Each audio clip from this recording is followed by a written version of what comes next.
Black Star Network is here.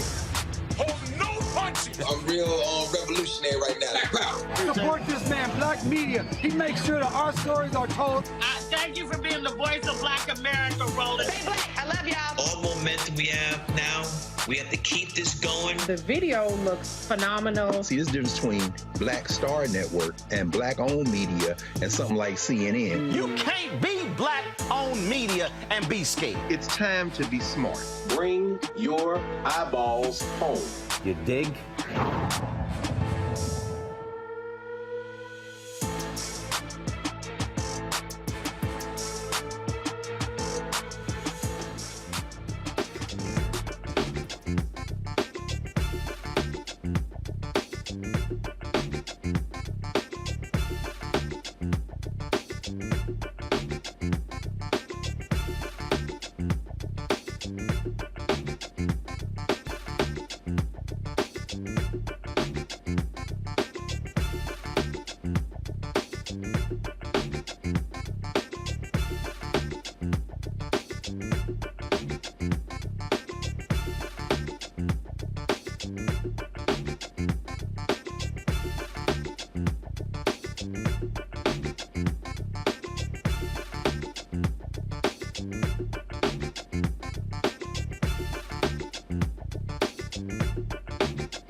Today is Tuesday, March 7, 2023. Coming up on Roland Martin Unfiltered, streaming live on the Black Star Network. Family members say the 4 black Americans kidnapped in Mexico crossed the border for one of them to have a medical procedure, a tummy tuck. 2 of them are dead. 2 have been found after the FBI offered $50,000 for their information to where they are. Folks, they went to Matamoros, and this thing ended up deadly. We'll give you more of those details as well. Senate Majority Leader Chuck Schumer blasts Fox News and Tucker Carlson for their outright lies.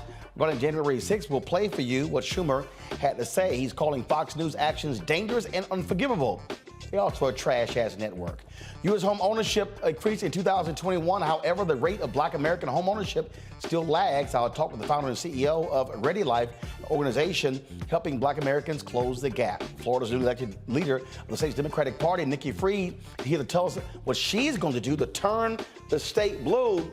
She has one hell of a job. Plus, in our marketplace segment, a mother-daughter duo is helping folks get healthy hair and skin. They'll join us. It's time to bring the funk on Roland Martin Unfiltered on the Black Star Network. Let's go. He's got it. Whatever the miss, he's on it. Whatever it is, he's got the scoop, the fact, the find. And when it breaks, he's right on time and it's rolling. Best believe he's knowing. Putting it down from sports to news to politics. With entertainment just for kicks, he's rolling.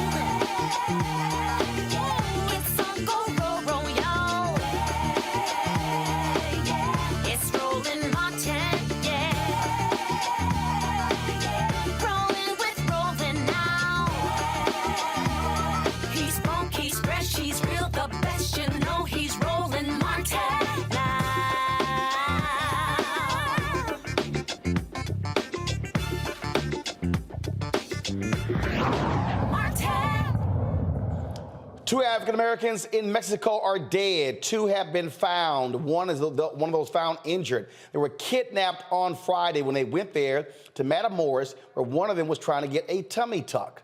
Folks, this is video showing them being kidnapped on Friday. The 4 individuals, folks, Latavia Tay McGee, Shai Woodard, Zendo Brown, and Eric James Williams, again, traveled to Mexico from South Carolina for a tummy tuck procedure. The mother of one of them said she told her daughter, do not go, but she said it was going to be safe. But they ran into the Gulf cartel, which dominates Matamoros. The U.S. State Department has advised Americans not to travel to the Mexican state due to the risk of crime and kidnapping.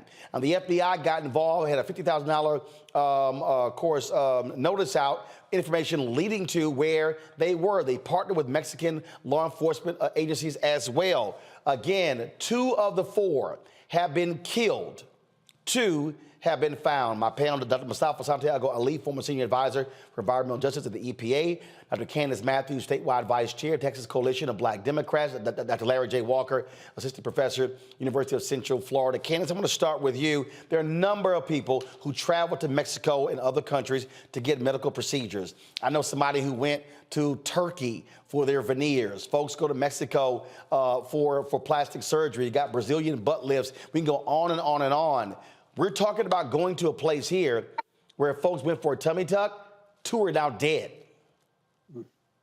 You know what, Roland? Let me tell you something. You have people that always go to Mexico for different surgery procedures, as well as veneers, as well as gastric bypass and things of that such. And normally what they would do, they'll have them to where they would travel with an actual medical bus that would take them to the medical hospital, then also take them to for them to get their medical procedure.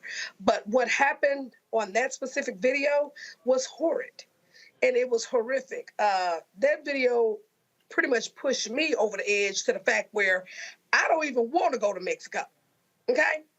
Because, one, what I'm interested in at this point right now, what is it that the U.S. is going to do? What type of plan do they have in place to retrieve our brothers and sisters? Also, I would like to know which civil rights organization or what civil rights organizations they are going to come into play to also work in congruence with the United States government to retrieve our brothers and sisters. Also, I was told allegedly they were targeted as Haitian drug lords. So this is interesting, it is scary, and it is close to home. Look, this is real simple, Mustafa. You don't know what you're walking into when you go into a foreign country. You don't know who's controlling what area. I mean, we talk about there being gang control areas in the United States. We're talking about in a place where, yes, where folks are killed, they are beheaded. So is a tummy tuck worth your life?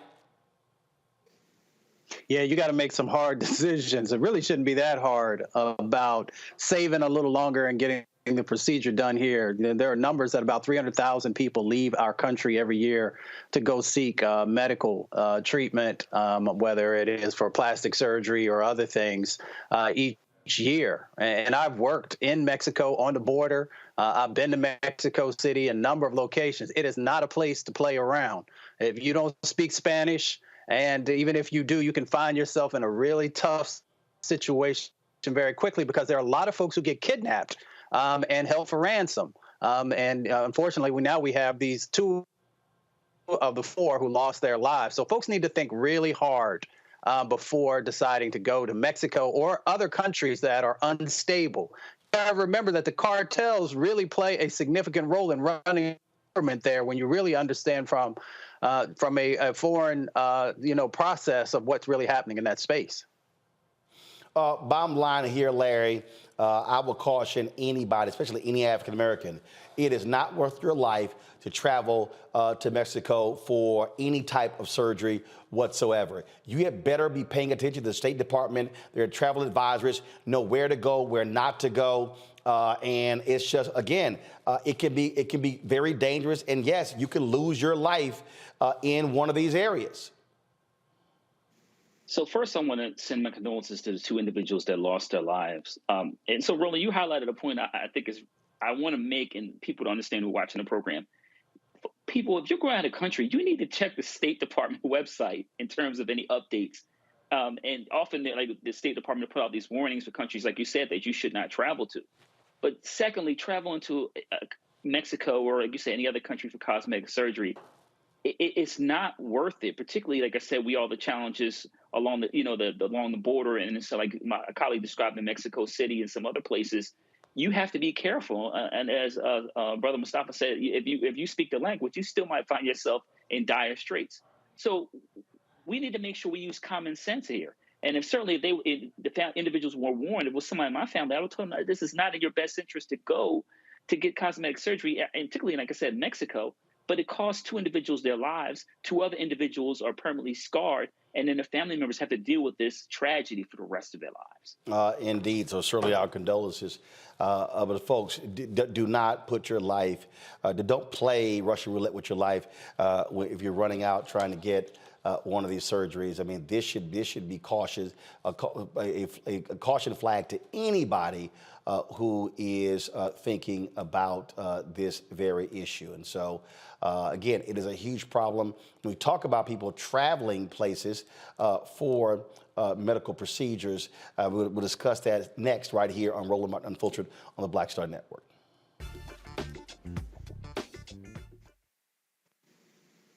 On the next, A Balanced Life with me, Dr. Jackie, just who do you think you are? And maybe more importantly, who is it that you think you're trying to please? The answer to that second question is really wrapped up in the first. Think about that, being the true, authentic you, no matter the circumstance. But we learn the art of forgiveness, not only of forgiving one another, but forgiving ourselves. And we also learn how to love ourselves so that we can love each other. That's next on A Balanced Life, here on Black Star Network. Next on The Black Table with me, Greg Carr. We featured the brand new work of Professor Angie Porter, which, simply put, is a revolutionary reframing of the African experience in this country. It's the one legal article everyone, and I mean everyone, should read. Professor Porter and Dr. Valencia Watkins, our legal roundtable team, join us to explore the paper that I guarantee is going to prompt a major aha moment in our culture. You crystallize it by saying, who are we to other people? Who are African people to others? Governance is our thing. Who are we to each other? The structures we create for ourselves, how we order the universe as African people. That's next on the Black Table, here on the Black Star Network.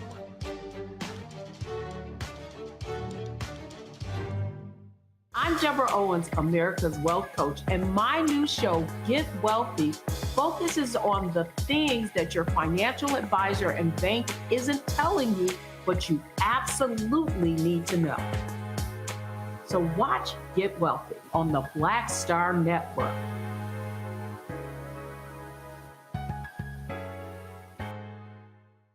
Hi, I'm Gavin Houston. Hi, I'm Carl Payne. Hey, what's up, y'all? It's your boy Jacob Lattimore, and you're now watching Roland Martin right now.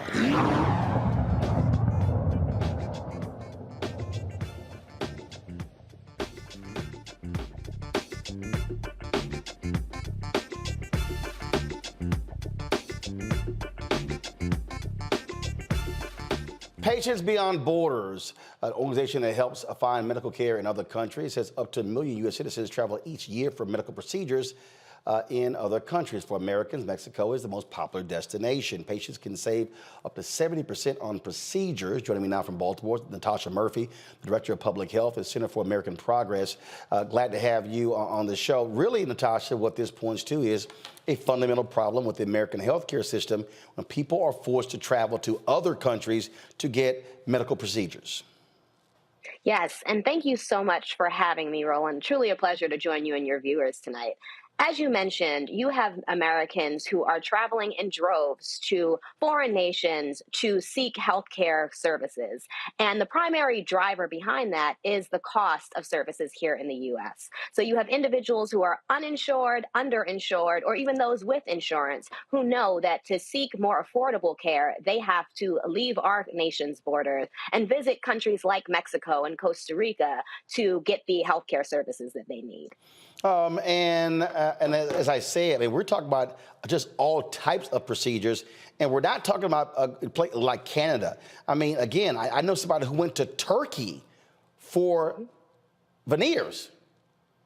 Yes. And it, like you said, Roland, it is a mix of elective procedures, necessary procedures, as well as some of the cosmetic work. People are willing to travel the hundreds of thousands of miles to seek care that is more affordable because they know that they can't afford it here in the U.S. And so when we talk about, what are some of the other countries we're talking about beyond Mexico? Sure. So one of the most popular destinations, in addition to Mexico, are places like Costa Rica.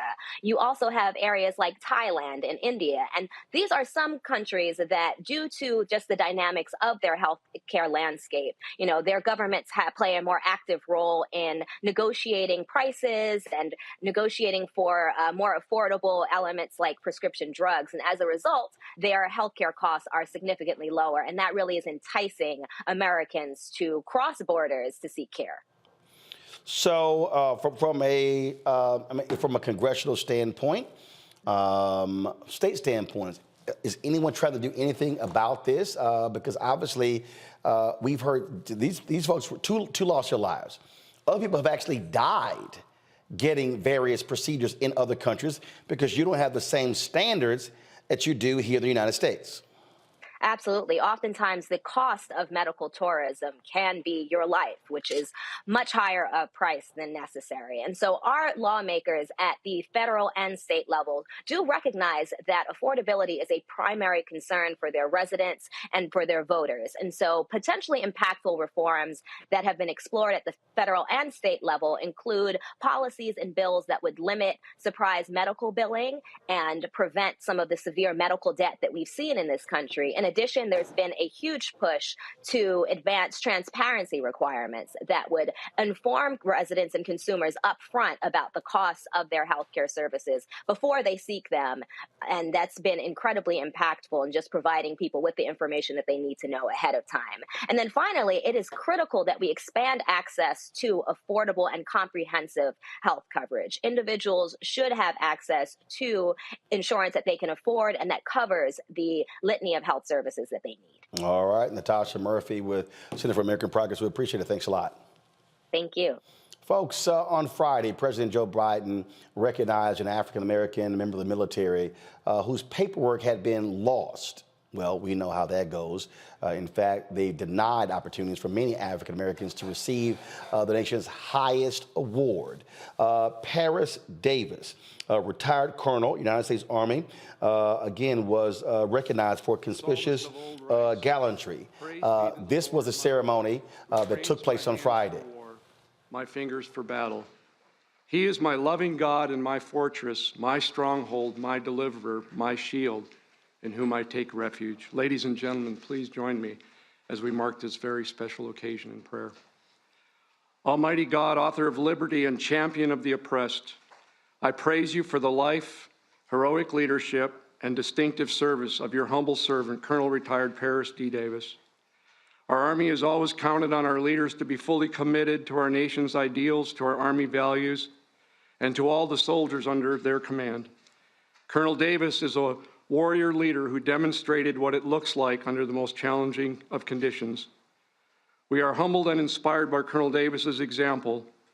In the moments that mattered most to those with him, from the Operational Detachment Alpha 321 5th Special Forces Group Airborne and the Army of the Republic of Vietnam 83rd Regional Force Company with him on that day of battle in 1965, your servant displayed uncommon fortitude and courage and the willingness to sacrifice his own life to save others.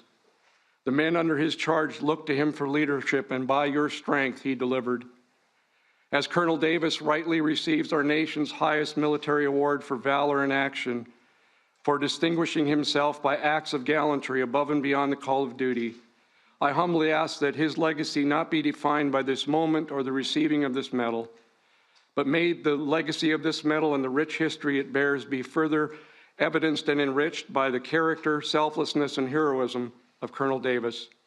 And may his life, which has been marked by a commitment to you and a sacred commitment to all that freedom-loving people cherish and hold dear, serve as a continued beacon of inspiration for all who witness today's activities and learn of his courageous actions under fire. Finally, may this ceremony serve as a testament of hope for the world's oppressed and as a terrible warning to the oppressor, because our nation still has men and women like Colonel Davis in our ranks, across our military services, who stand ready to step into the breach. We thank you, O Lord, for this reality. It is in your most holy name I pray. Amen.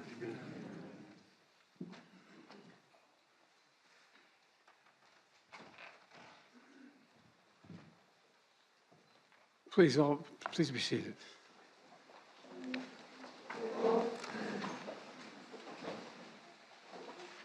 I have to say at the outset, I've had the great honor, and we have other Medal of Honor recipients here, and that I've been able to give one of those medals.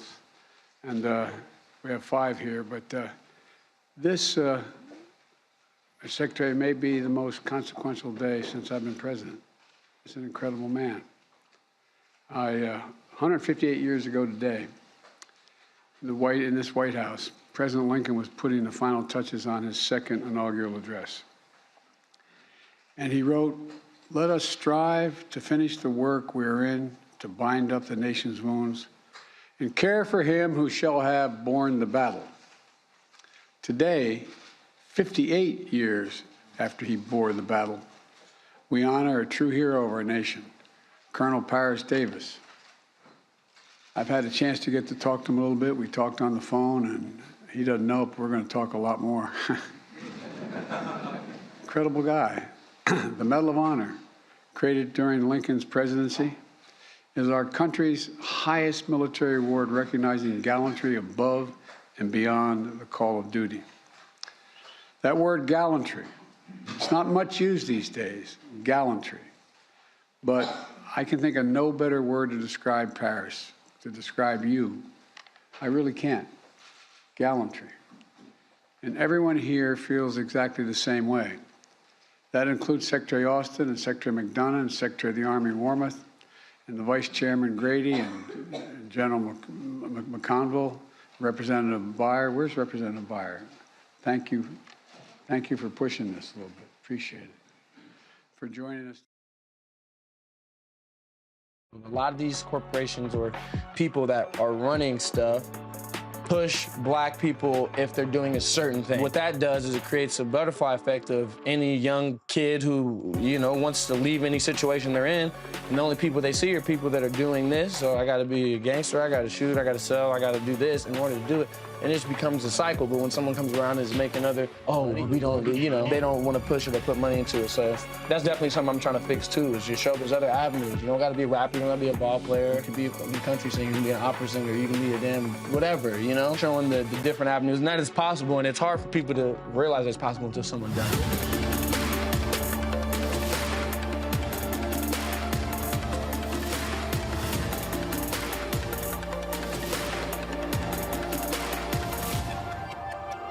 On the next Get Wealthy with me, Deborah Owens, America's Wealth Coach, the wealth gap has literally not changed in over 50 years, according to the Federal Reserve. On the next Get Wealthy, I'm excited to chat with Jim Castleberry, CEO of Known Holdings. They have created a platform, an ecosystem to bring resources to Blacks and people of color so they can scale their business. Even though we've had several examples of African Americans and other people of color being able to be successful, we still aren't seeing the mass level of us being lifted up. That's right here on Get Wealthy, only on Black Star Network.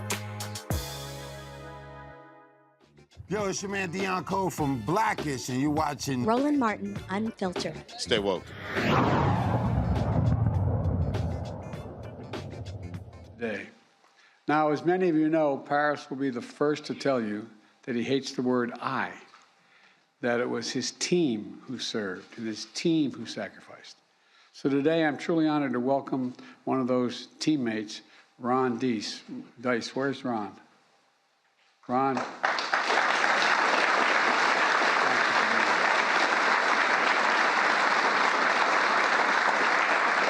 He was the airborne spotter for that team. And it was only a few days ago, right? I also want to thank previous Medal of Honor recipients who are here, who joined us to recognize their brother-in-arms, Leroy Petrie, William Swenson, Melvin Morris, Matthew Williams, and Earl Pumley. Stand up, guys.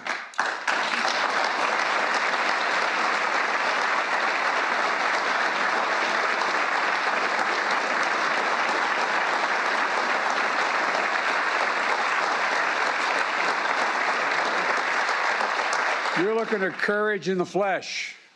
And finally, Reagan Stephanie Paris, you already know this, but your dad was a hero, but he didn't have to win this medal for you to know that. You knew it all along. You really did, didn't you, when you were kids? You knew growing up. And, you know, and like you, I wish your brother Christopher was still with us to see your dad's finally recognize his story.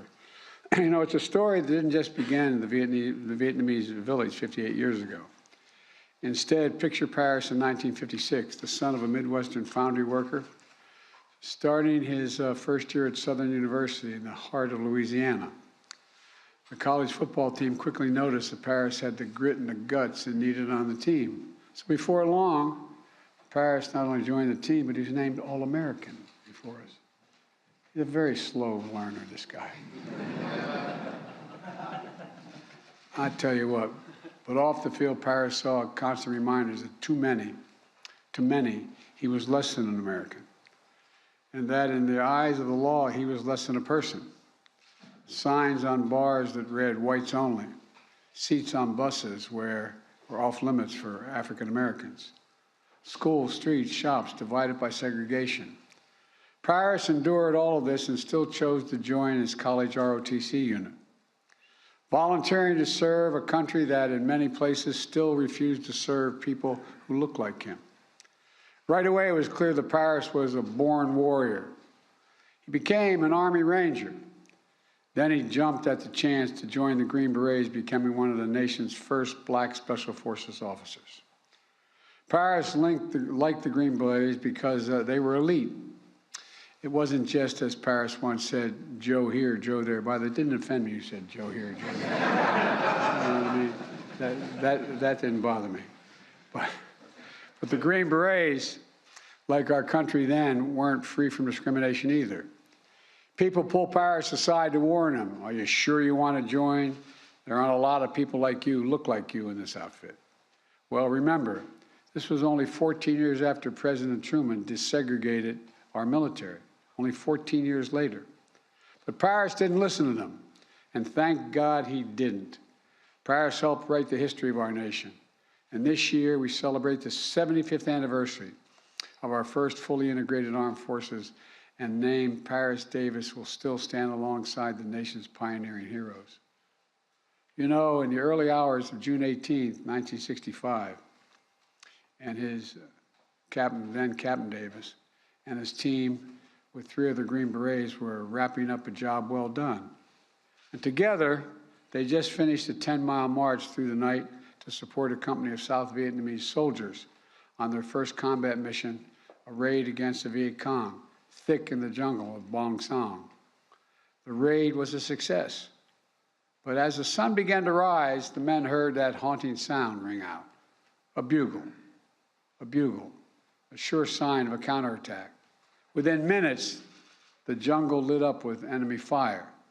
Hundreds of Viet Cong began to swarm Captain Davis and his team, pinning them down in a rice paddy with no cover. Captain Davis rallied his team to fight back. Getting so close to the enemy, he was battling them hand to hand. Hours, this is the part that stuns me, hours into that fight, Captain suddenly heard a sound worse than the bugle, his teammate crying out for help. His team sergeant had been shot badly in his foot and his leg, trapping him in the middle of the paddy. And it got worse. On the far side of the field, his weapons specialist was stuck in a cesspit after being temporarily knocked out by shrapnel. You know, and even further beyond him was his medic, who had been shot in the head. Captain Davis realized he was the last American standing. Without hesitation, he yelled, "I'm coming for you. I'm coming for you." He called in friendly fire and gave a little bit of cover to run out and rescue his team. On his first attempt to get to Team Sergeant, Captain Davis was shot in the arm and had to turn back. Captain Davis waited for another window and sprinted back out again. But his team sergeant was stuck. Captain Davis couldn't fully break him free before he had to return to cover. He didn't give up, though. That's not the Green Beret way. For his third time, as enemy fire rained down him, he ran out. Captain Davis freed his team sergeant, threw him over his shoulder, and started carrying up the hill to safety. Captain Davis got about halfway up the hill before a bullet pierced his leg. Then, in front of him, another Green Beret sergeant who had just arrived to the battle to reinforce the team was shot in the chest and now needed to be rescued as well. Captain Davis limped up the hill with his team sergeant on his shoulder. He'd been fighting for around 10 hours, but Captain Davis didn't hesitate. He went back down the hill to retrieve the reinforcement who had been just shot in the chest, all 240 pounds of him. Next, Captain Davis ran to his weapons specialist, who was struck in that cesspit. Viet Cong fighters continued to spray gunfire across the field as Captain Davis threw his teammate a rope, pulled him out, and began to haul him up the hill as well. But this time, the rescue helicopter had landed. Captain Davis' commander gave him a direct order, "Get on board." Davis' response was just as direct. "Sir," he said, "I'm just not going to leave. I still have an American out there." Unsure if he was still alive, Captain Davis began to plan how he would get his medic. Just the day before, the medic had found out he was the good news. He was a new father. His wife had given birth to their first child. Captain Davis was going to give him a chance to see his baby boy. He pinpointed the medic's position and began crawling toward him, with gunfire and grenades still exploding around him. When he got there, the medic, still alive, asked him, "Am I going to die? Am I going to die?" Captain Davis responded, "Not before me." Still fending off the Viet Cong assailants, Captain Davis hauled his medic up the hill. And nearly 20 hours later, after that bugle first rang, Captain Davis had saved each one of his fellow Americans. Every single one. Just as the story of Paris Davis did not begin on June 18, 1965, it does not end there either.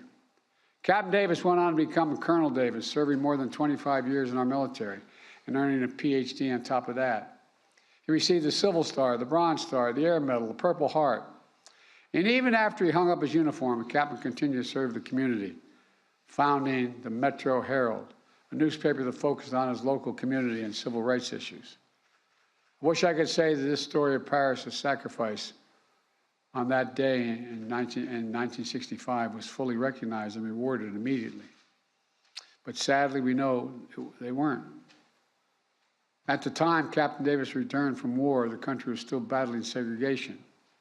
He returned from Vietnam to experience some of his fellow soldiers crossing the other side of the street when they saw him in America. And although the men who were with him on that June day immediately nominated Captain Davis to receive the Medal of Honor, somehow the paperwork was never processed. Not just once, but twice. But you know what Captain Davis said after learning he would finally receive the Medal of Honor? Quote, "America was behind me.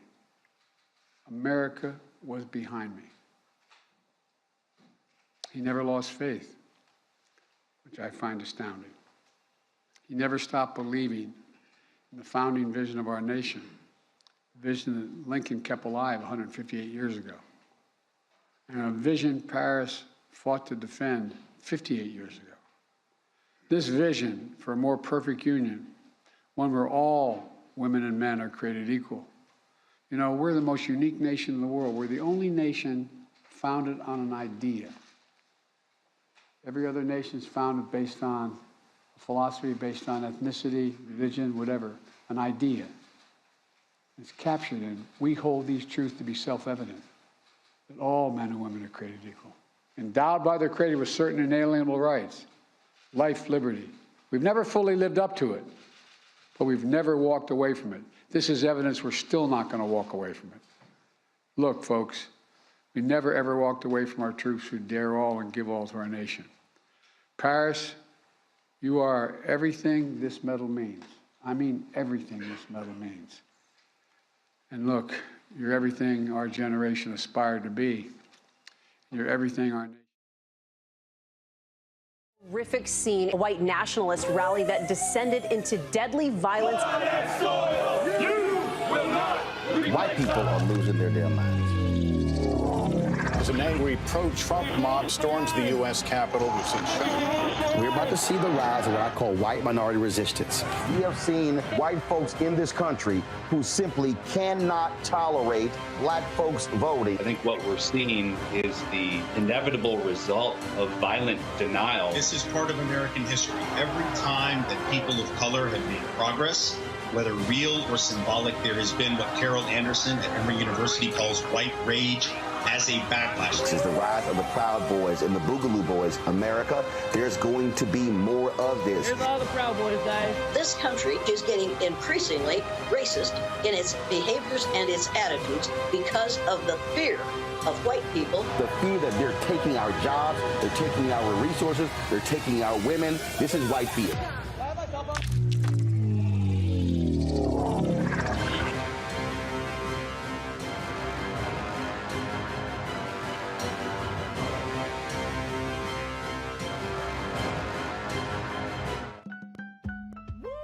We're all impacted by the culture, whether we know it or not. From politics to music and entertainment, it's a huge part of our lives, and we're going to talk about it every day right here on The Culture with me, Faraji Muhammad, only on the Black Star Network.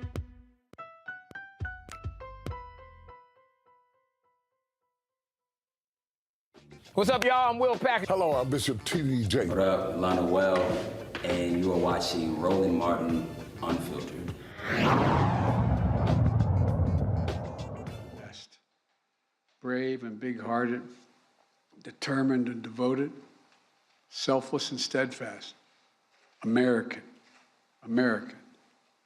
And now, at long last, it's my great honor to ask Lieutenant Colonel Rowe to read the citation.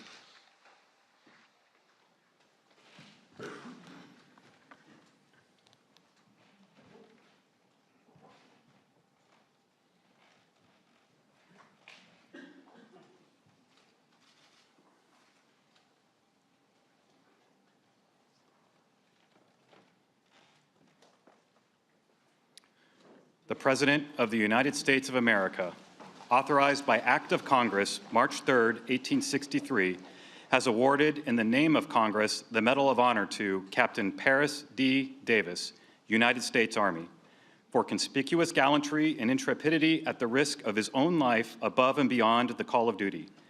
Captain Paris D. Davis, Commander, Detachment A321, 5th Special Forces Group Airborne, 1st Special Forces, distinguished himself by acts of gallantry and intrepidity above and beyond the call of duty while serving as an advisor to the 883rd Regional Force Company, Army of the Republic of Vietnam, during combat operations against an armed enemy in the vicinity of Bong Son, Republic of Vietnam, on June 17 through 18, 1965.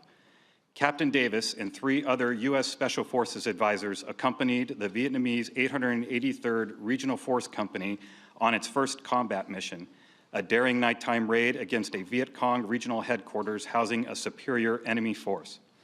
Captain Davis' advice and leadership allowed the company to gain the tactical advantage, allowing it to surprise the unsuspecting enemy force and kill approximately 100 enemy soldiers. While returning from the successful raid, the Regional Force Company was ambushed and sustained several casualties. Captain Davis consistently exposed himself to the hostile small arms fire to rally the inexperienced and disorganized company. He expertly directed both artillery and small arms fire, enabling other elements of the company to reach his position. Although wounded in the leg, he aided in the evacuation of other wounded men in his unit, but refused medical evacuation himself.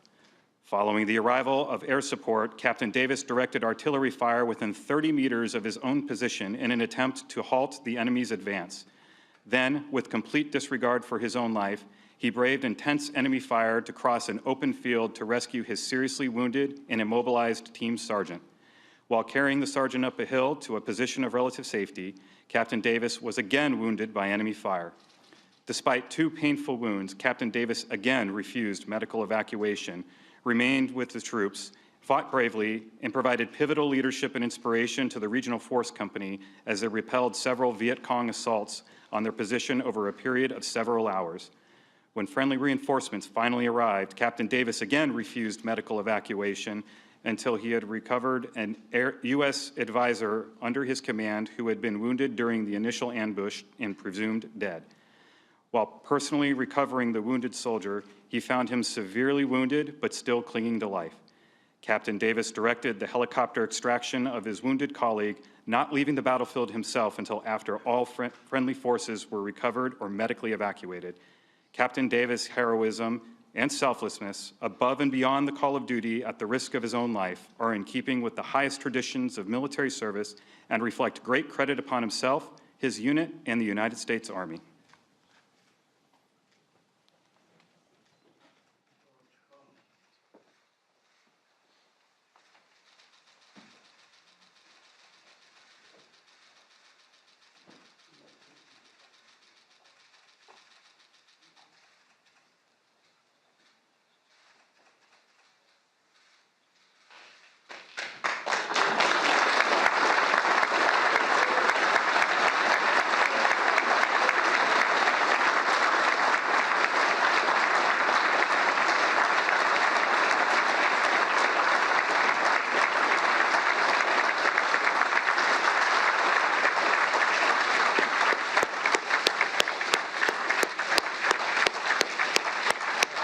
Mustafa wanted to show that full ceremony not only because he is our Alpha Phi Alpha fraternity brother, but also because, look at this, go to my iPad, please. This is what is shameful, Larry. He was immediately recommended for the Medal of Honor, but the paperwork was lost twice. This man is 83 years old. he could have become an ancestor and never gotten this recognition. And this is the reality of the racism that we face. And the reality is there have been a couple of others that President Biden has honored that have been, that were delayed in receiving the highest honor because of racism in the U.S. military. Yeah, it's interesting because when listening to this story, and I had a chance to watch it live, I'm reminded of all these movies that I see, all these military movies that I see, but many of them don't depict these kind of experiences for African Americans that risk their lives multiple times on the battlefront and save the lives of their comrades. And Roland, you're right. It's tragic that when we talk about this history of racism, and then all of our family and friends who've served any honorably served in the U.S. military, this particular story is tragic. As you said, he could have very well have not been honored while he was still among us. So I'm glad, give a shout out to President Biden and the White House for honoring him. It's decades too late. And unfortunately, this is a story we hear too many times in terms of African Americans that have fought for this country and been brave in terms of the level of bravery, but not be recognized at that time. So hopefully we're hoping the military has evolved and changed over the years. And congratulations to the colonel, well deserved. And as you said, I'm proud. He makes me proud to be an Alpha man. It's just again, here you are, an African American, Mustafa. You literally put your life on the line, and racists still don't give a damn and deny this man 60 plus years his rightful honor. Yeah, it's amazing the things that black soldiers have had to go through. And, first of all, it is an honor that he was finally recognized for his service and dedication to our country. It's interesting when you look at how many people have received the Medal of Honor. There have been 3,516. And out of those, only 95 have been African American. So when you look at the percentage of the folks from our communities who have actually won the award, it's about 3%, even though we know that we show up in huge numbers to defend our country. I grew up, my stepfather actually was shot twice in Vietnam and never received the Purple Heart or any other medals for his service. So I know that, it is still real that there are men who are out there who have never been recognized for their dedication to our country. But I want to thank President Biden for trying to do what he can to rectify, the disproportionality that comes with honoring our veterans. Candace. Our black veterans. Candace, go ahead.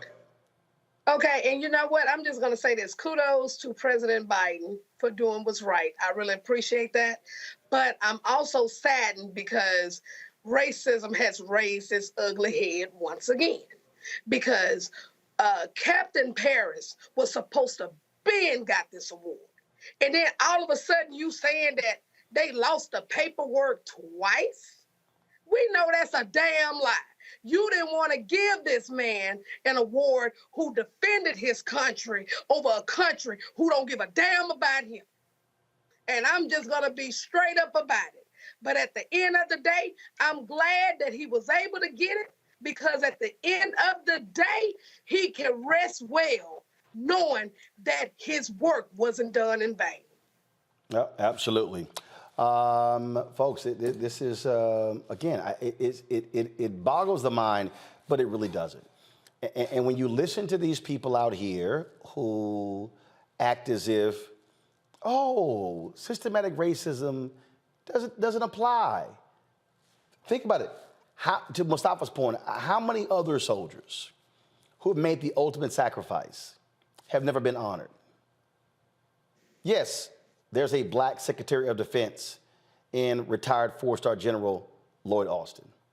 But the fact of the matter is, this is what we see and deal with on a constant basis.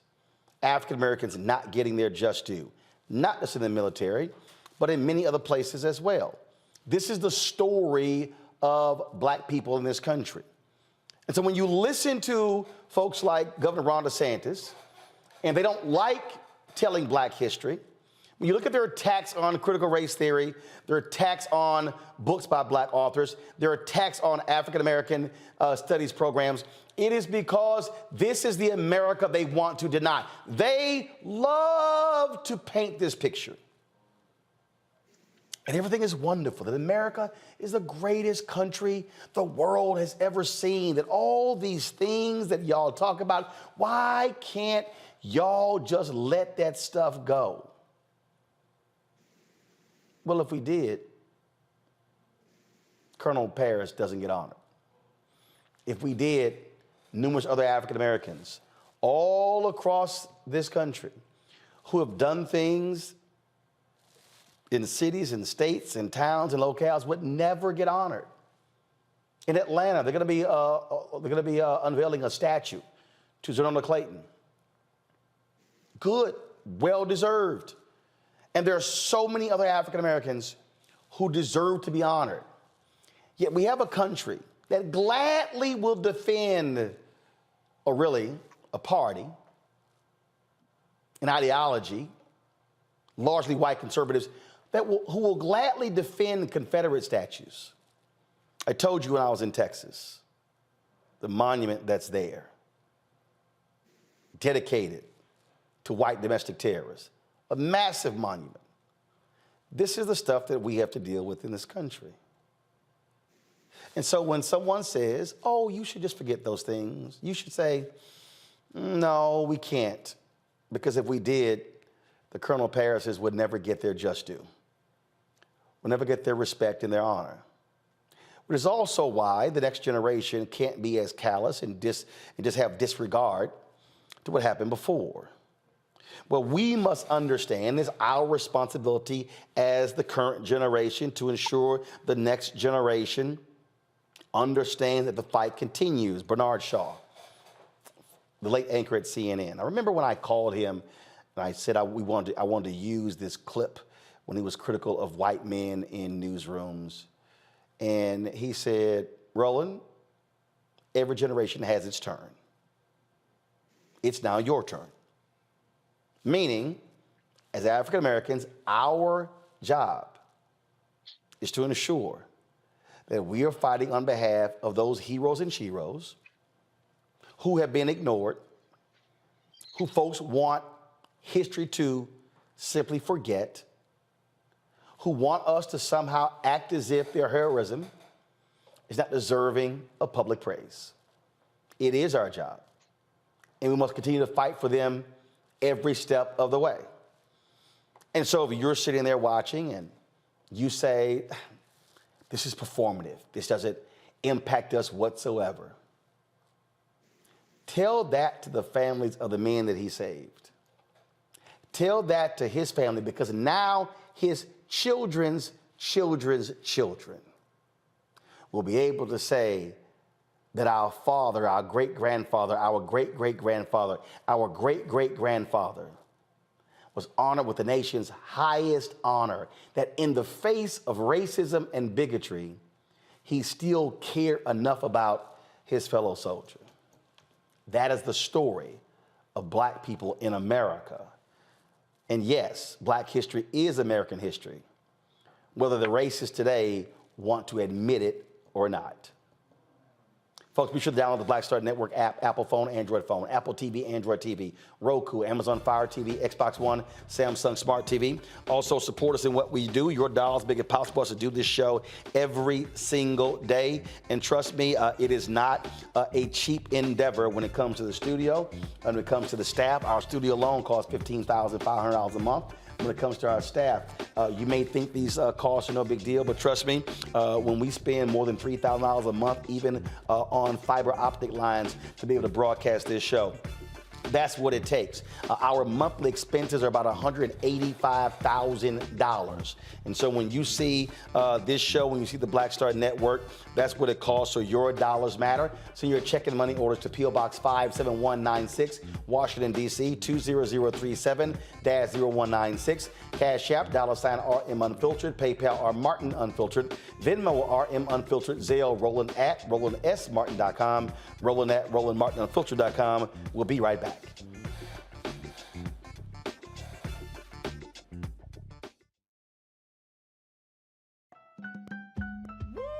We're all impacted by the culture, whether we know it or not. From politics to music and entertainment, it's a huge part of our lives, and we're going to talk about it every day right here on The Culture with me, Faraji Muhammad, only on the Black Star Network. Pull up a chair, take your seat. The Black Tape with me, Dr. Greg Carr, here on the Black Star Network. Every week, we'll take a deeper dive into the world we're living in.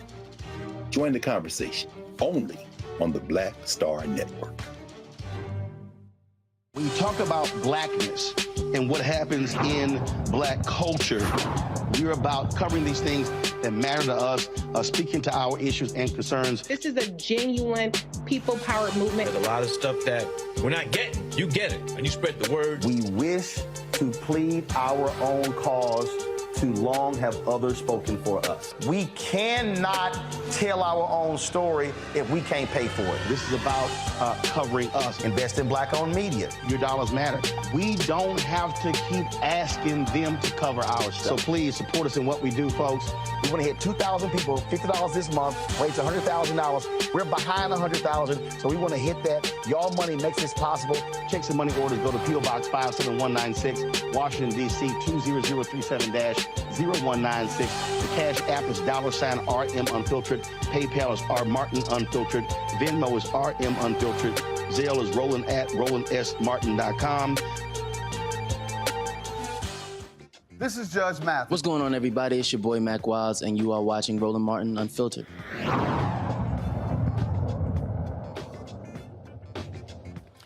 I don't even know why we continue to call Fox News Fox News. They are not a news organization. They are an absolute propaganda machine.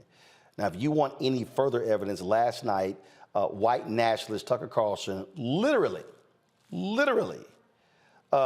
said this about what took place on January 6th.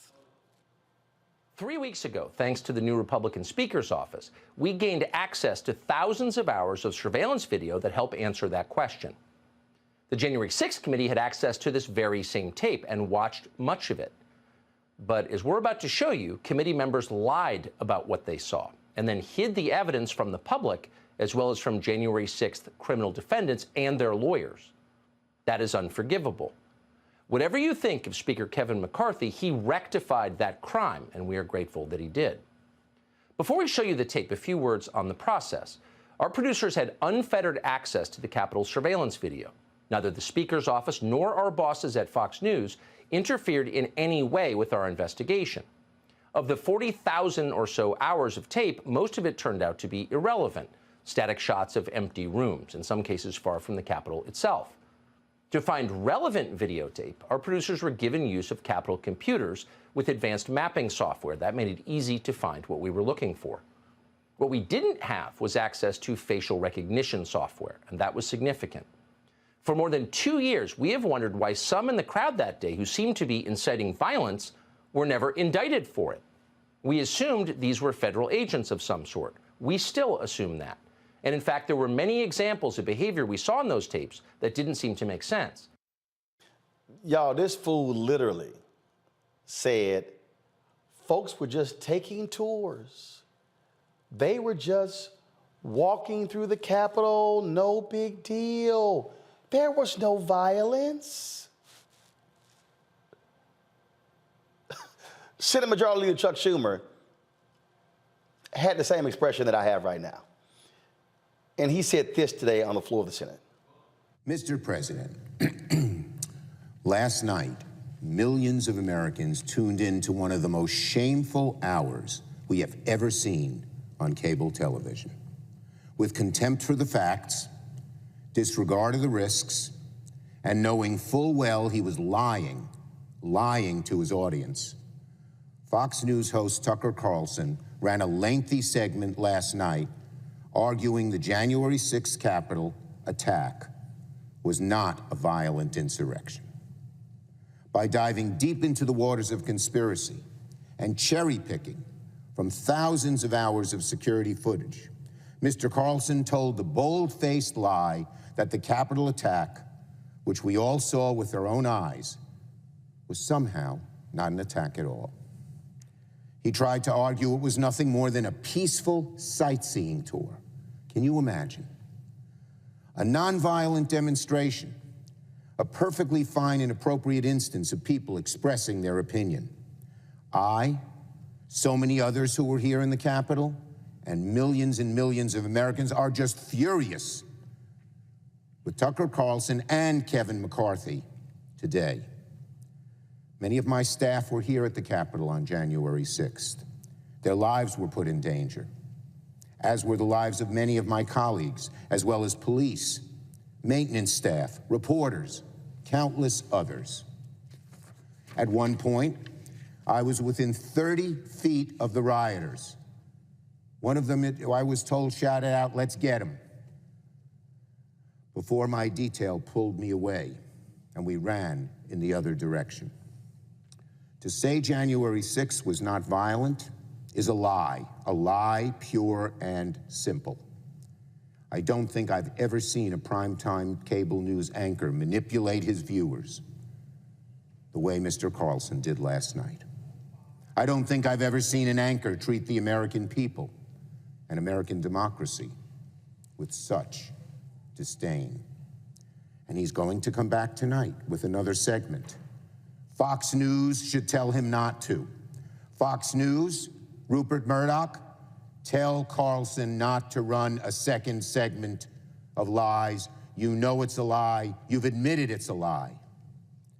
And Speaker McCarthy is every bit as culpable as Mr. Carlson. Speaker McCarthy's decision to share security footage with Fox looked like a mistake from the very beginning. But after last night, it looks like a disaster. Speaker McCarthy has played a treacherous game by catering to the hard right. He's enabled the big lie and has further eroded away at our precious democracy. When people don't believe elections are on the level, that's the beginning of the end of this bold experiment in democracy that has gone on for more than 200 years. It's all the more shameful because Speaker McCarthy knows precisely what kind of customer Mr. Carlson is. He's not surprised by this outcome. What a low point for Speaker McCarthy. What a low point for Fox News. As reporting on the Dominion lawsuit shows, Mr. Carlson had no problem admitting behind the scenes that the big lie is pure garbage. When Sidney Powell went on the air to push the stolen election narrative, Mr. Carlson told fellow anchor Laura Ingraham that Sidney Powell is lying. His words by the deposition. Mr. Carlson's own producer texted him that, quote, "I don't think there is evidence of voter fraud that swung the election." They know full well they've been lying, and they're doing it anyway. We all, Americans of all types and stripes and corners of this country, Democrats, Republicans, independents, need to take a stand and call out Mr. Carlson's conduct for what it is, a dangerous, unforgivable attempt to destabilize our democracy and rewrite the history of the worst attack on our Constitution since the Civil War. It's an insult to every police officer who was on the scene that terrible, fearful day. It's an insult to the memory of every single person who perished in connection to the attack, especially to the memory of Brian Sicknick. Nonviolent? Ask the Sicknick family. It makes me sick just thinking about what his family must be going through this morning. And it's an insult to everyone who cares about our democracy and wishes to preserve the dream of our founders in our day, in our age. I hope every member of this chamber will call out Fox and Mr. Carlson for defending the insurrectionists. And again, I am disappointed and angered in Speaker McCarthy's decision to share sensitive security footage with Mr. Carlson. Speaker McCarthy was here that day. He knows what actually happened. His staff and members suffered like everyone else, but he chose cheap political expediency over truth and preservation of democracy. I condemn Mr. Carlson for siding with the enemies of democracy. I strongly condemn Speaker McCarthy's actions and fiercely oppose his decision to share this footage with Carlson. I urge Fox News to order Carlson to cease propagating the big lie on his network and to level with their viewers about the truth behind the efforts to mislead the public. Conduct like theirs is just asking for another January 6th to happen. Bottom line here, Mustafa, we are dealing with a shameful organization that purposely lies to people. Shame on Rupert Murdoch, shame on Fox News CEO Suzanne Scott, and every single one of the executives. We now know they were afraid of their audience for telling the truth and calling Arizona for Joe Biden. These people are despicable, and you have no leadership to let this man, Tucker Carlson, go on a show and lie. Let me tell you something right now. I got 5 shows on the Black Star Network. If any host of mine on the Black Star Network did a show and purposely lied, I would tell them, you're either going to apologize or you're fired.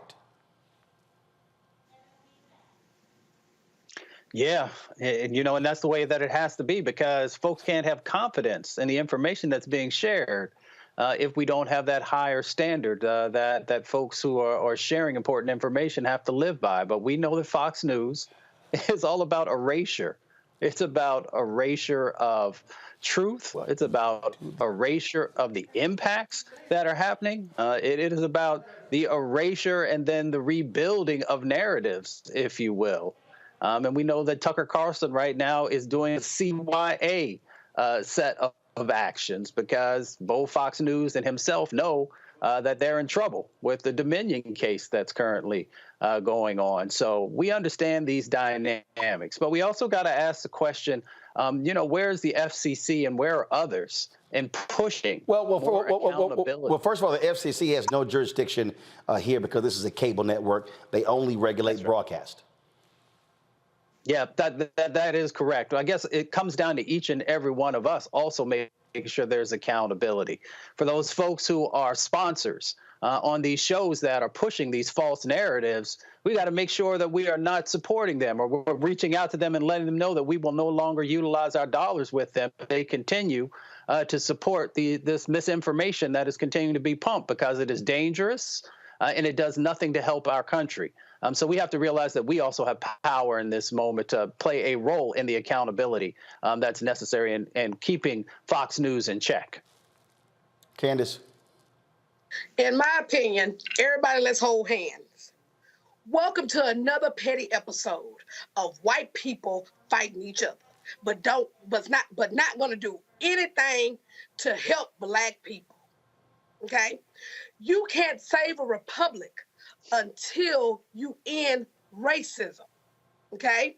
What happened on January the 6th was motivated by racism. It was a clear view of what racism looks like today. So just me seeing these white people going back and forth with each other, but y'all really don't have the interest of what you gonna do for Black people. So you better go find you something else and find you something safe to do. The thing here, Larry, they want to tell a different story. They literally want to tell all of the millions watching, hey, there was no violence. It was sightseeing. I mean, Tucker Carlson is a flat-out liar. So is Sean Hannity. So is Laura Ingraham. And if you're Rupert Murdoch and you're Suzanne Scott, you are knowingly allowing one of your employees to completely lie about January 6th, and you're lying to the audience, and you defend that because, oh, they might go to Newsmax and elsewhere. This is a trash network. So this conversation about, what happened January 6th reminds me, it kind of parallels to the same folks who believe the Confederacy was about states' rights, but states' rights to do what? and, and it's almost like, Roland, I feel like when I used to watch wrestling on Saturday mornings back in the day when I was a kid, I thought it was real until someone told me it was fake. This weird idea about what is reality and what is not is always so strange for me when it comes to Fox News. But they give folks spoon-feed folks the information based on their beliefs they already have. Fox News will continue to tell these lies. We will continue to have problems when it comes to democracy if we don't put it to an end. Now, I know we've talked, people talk a lot about this lawsuit with Dominion, but the fact of the matter is that Fox has made billions of dollars off of all these fabrications, these blatant lies. But once again, what does it cost? The cost is our own democracy.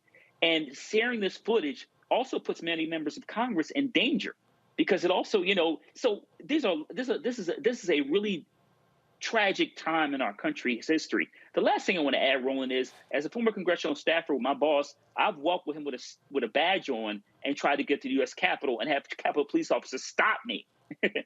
So we saw on January 6th what happened in terms of how they pulled back and let folks, a lot of folks were able to get in the building, fight their way into the building. But the idea of that, how in terms of a country, we just allow folks to get away with this and some people in this country not willing to do anything about it is tragic. And once you say we never put Fox News, we have to put this to an end. At the end of the day, folks, this is a lying network. They don't believe in truth. They don't believe in honesty.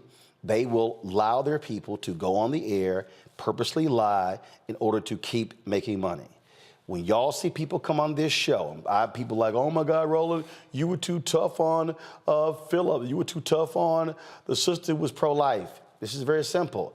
I do not allow people to come on this show and lie. And if you lie, Republican, Democrat, black, white, don't matter, I'm going to stop you, I'm going to check you, and I'm going to gut you. Because what I cannot allow is for my audience, this is when you have respect for the audience. I cannot allow any person watching or listening to this show to hear something and go, well, Roland never said anything. He didn't push back, so therefore it must be true. In the case of Fox, and I'm not going to call them Fox News, in the case of Fox, Suzanne Scott, the CEO, Rupert Murdoch, Lachlan Murdoch, his son, they are purposely allowing their on-air talent to go on the air and lie to the public, to knowingly lie. They are sanctioning it because they want to keep making money. They do not want to lose conservative viewers to Newsmax or One America News or the rest of these other conservative outlets. When you sacrifice the truth, how dare you challenge anybody else when it comes to being honest and having integrity? Fox News has literally no integrity, no morals, no values, no conviction. All they care about is money. And we must call it for what it is. Got to go to break. We come back. We'll talk black home ownership and what is being done to close the gap. We've never had black home ownership above 50%. My next guests believe they can help make that happen. You're watching Roland Martin Unfiltered on the Black Star Network. Back in a moment. A lot of these corporations or people that are running stuff push black people if they're doing a certain thing. What that does is it creates a butterfly effect of any young kid who, wants to leave any situation they're in, and the only people they see are people that are doing this. So I gotta be a gangster, I gotta shoot, I gotta sell, I gotta do this in order to do it. And it just becomes a cycle. But when someone comes around and is making we don't, they don't want to push it or put money into it. So that's definitely something I'm trying to fix too, is just show there's other avenues. You don't got to be a rapper, you don't got to be a ball player. You can be a country singer, you can be an opera singer, you can be a damn whatever, showing the different avenues. And that is possible, and it's hard for people to realize it's possible until someone does it.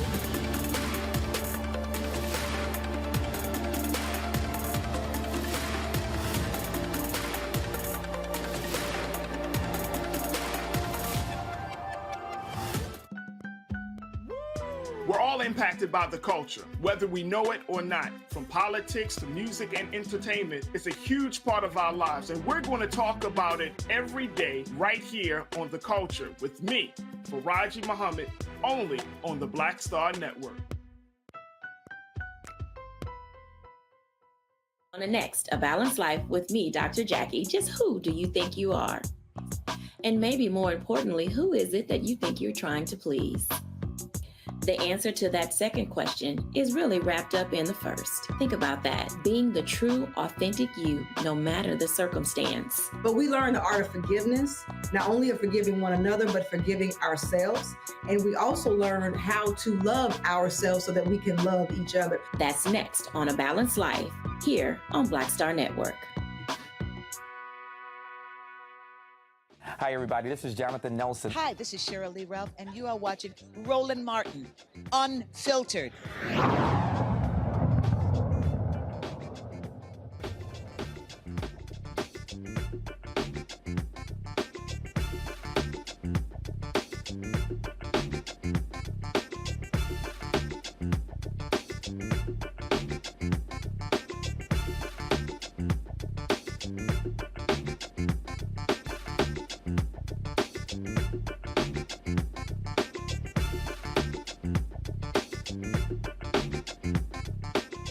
Folks, the black-white home ownership rate in this country is at its widest gap in more than a decade. The national rate for home ownership is 65.5%. For African Americans, it is 44%.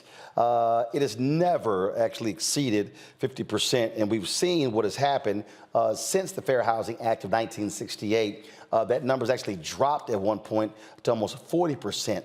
We lost a significant amount of wealth during the home foreclosure crisis from 2006 all the way through present day. Some 53% of black wealth was wiped out due to the home foreclosure crisis. And so we still right now are dealing with a massive housing crisis in this country because in 2010 to 2020, we had the fewest number of homes built in the United States since the 1930s.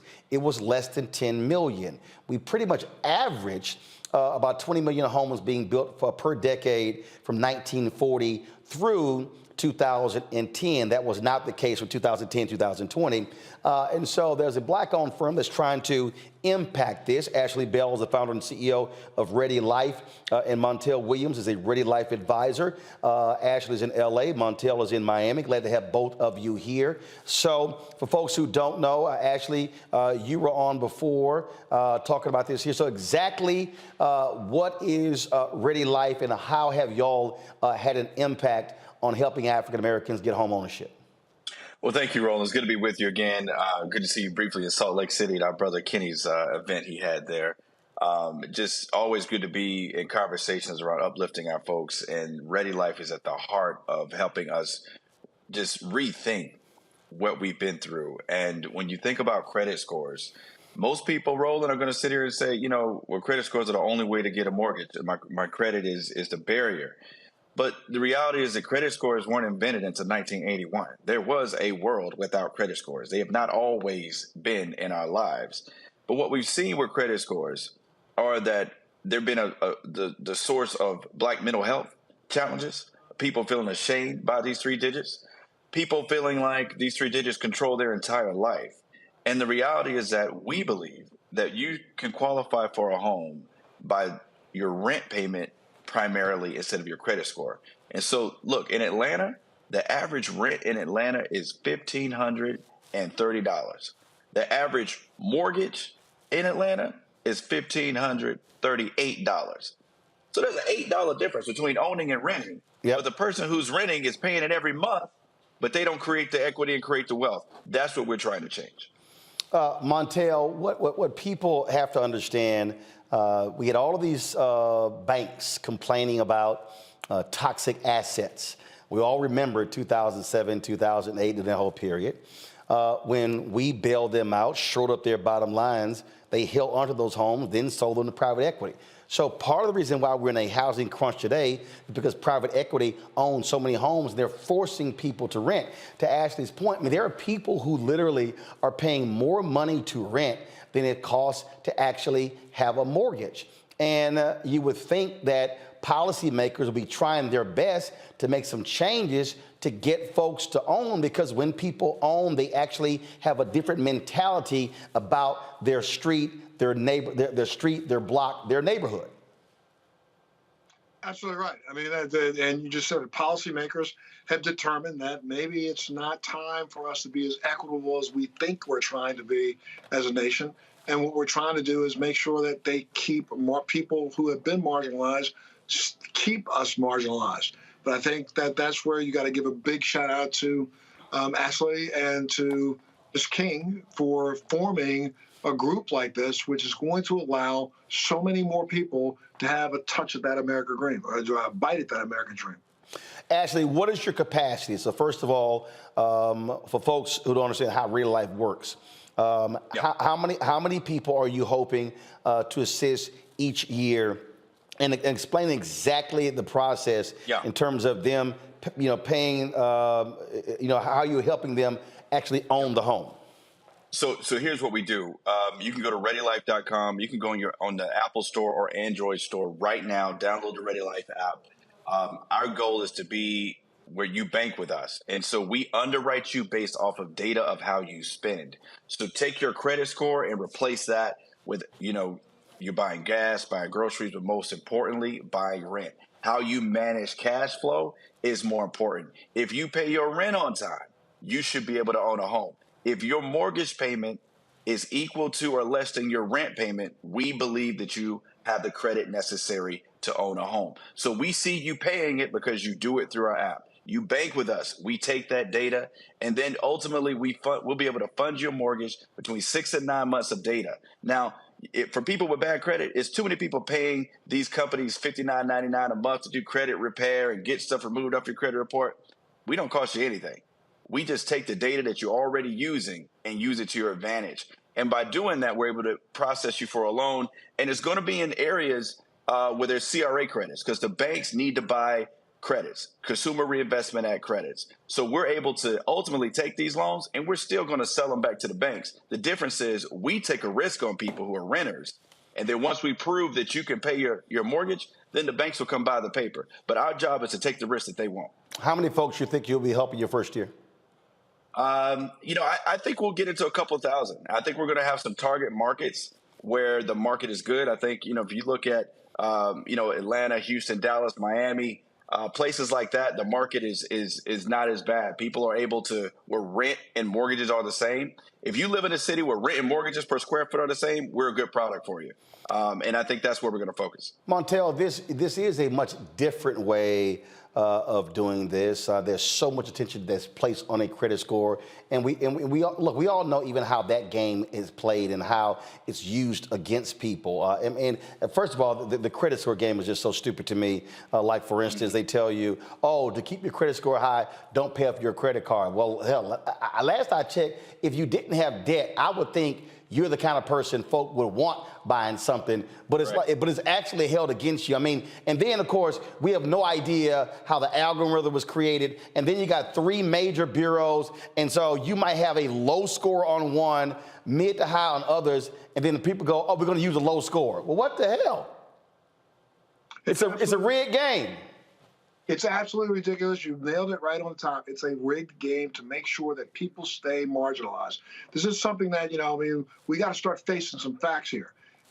As we look at America these days, we're looking at a nation that everybody's afraid of what Black people may achieve or may not achieve, and we only represent right now 11% of this country. So that means that 9 out of 10 people in this country are not Black. So we really aren't an entity, mass to be feared, but we are feared. And I'm glad the fact that we have Ready Life that's stepping in right now to say, you know what, we're ready to take, not a chance, but we're ready to give you the opportunity that you need. And that's what's so important about the difference of what's going on here and with, credit scores and all this other garbage. Indeed. So, Ashley, you said probably a couple thousand this year. And so what is your 5-year plan? How many people you hope to have involved in assisting with Ready Life? Yeah, so, we would love for people to sign up now, because our job is to show the banks that this is doable. So ultimately, the system is only going to work once we can prove to the banks what we already believe, that someone who pays their rent on time is going to pay their mortgage on time. So we're going to fund the first mortgages, and then eventually we're going to sell them to the banks. And once the banks realize that, hey, you're right, These renters are going to pay on time. Then we'll open up an entirely new marketplace, and we won't be the only ones doing it. You'll see what normally happens in America. Once you prove you can do something, everybody jumps in the game. But that's what we want. I want to have the competition. I want more people out here offering credit scoreless mortgages because, to your point, the average age of the first black homeowner is 48 years old in this country. You're 48 years old before you buy your first home if you're black in America. You sign a 30-year mortgage, but you die at 75, which means that your mortgage is still due and you still owe debt by the time you die at 75. We're trying to take that down a decade. So not only do we want to get mortgages out the door, we want to make the mortgage borrower younger. So if you're out there right now, you got a college student who's paying rent, they should be paying it through Ready, because the moment they get out of college and they get their first job, they can own a home at 28 instead of 48. That is how you create wealth. Get that starter home, sell it, roll it into another home. So about 48, they're sitting on hundreds of thousands of dollars of equity so they can start a business, take care of their family, do whatever they need to do to take care of mom and dad. That can't happen if you're not buying a home until 48. We got to get the age younger. Share it with your college students, with your young people. Indeed, because I bought my home 1999. Let's say it was $122,000. The last appraisal was appraised at $325,000. I paid it off in 2008. My parents lived there. My sister and her daughter used to live there. So there were 3 generations of my family living in the house that was paid off. So they've been able to live, and their economics are impacted by not having to pay rent or pay a mortgage. So that's also how home ownership works. So even though I'm not there, they still are able to benefit from it. That's how, again, we are able to impact when we actually own, as opposed to always being in a position to rent. That appraisal that you talked about, you got to understand that right now in this day and age in America, just because you are the owner, your appraisal probably came in about 15 to 20% lower than someone who's comparable house in a white neighborhood. Yep, absolutely, absolutely. And trust me, for the last 4 years, they've been blowing up my phone with text messages and calls asking, do I want to sell in cash? And I'm like, nope, leave me the hell alone. Because mom and dad doing just fine there. Ashley Bell, Montel Williams, we certainly appreciate it. Thanks a lot, gentlemen.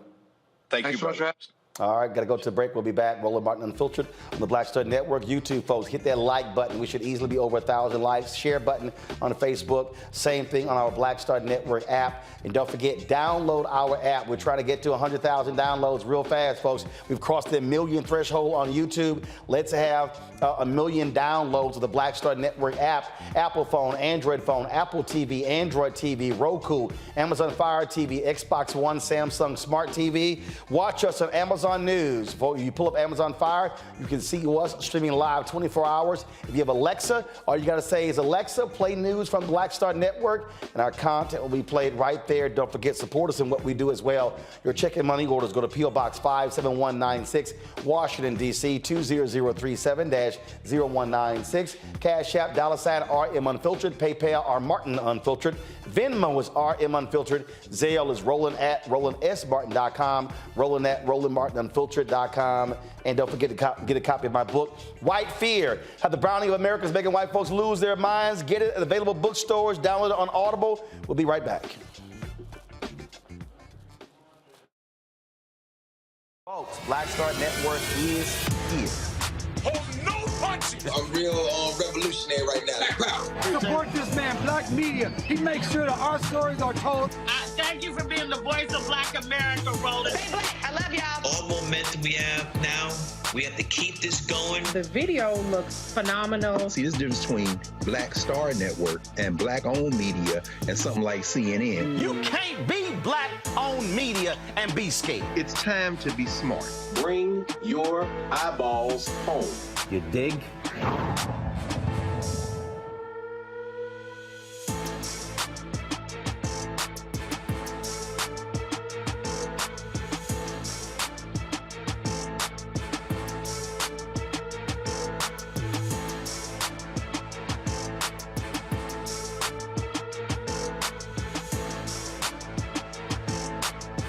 On the next Get Wealthy with me, Deborah Owens, America's Wealth Coach, the wealth gap has literally not changed in over 50 years, according to the Federal Reserve. On the next Get Wealthy, I'm excited to chat with Jim Castleberry, CEO of Known Holdings. They have created a platform, an ecosystem to bring resources to Blacks and people of color so they can scale their business. Even though we've had several examples of African Americans and other people of color being able to be successful, we still aren't seeing the mass level of us being lifted up. That's right here on Get Wealthy, only on Black Star Network. Hey, I'm Deion Cole from Blackest. What's up? I'm Lance Gross, and you're watching Roland Martin Unfiltered.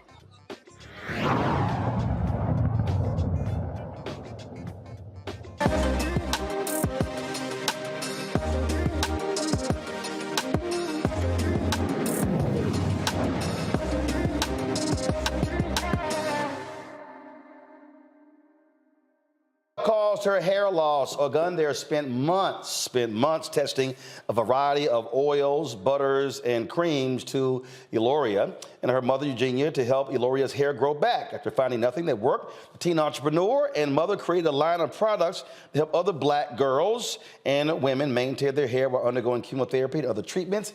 The duo then soon launched Elora Beauty. Elora and Eugenia join us now from Calgary, Alberta, Canada. Glad to have both of you on the show.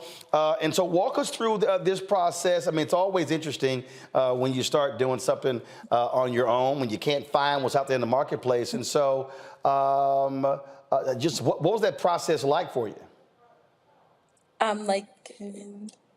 Oh, sorry. Hi, Roland. This is my first time doing this, so I'm a little bit nervous. Don't worry about it. Just take your time. We'll walk you through it. It's all good.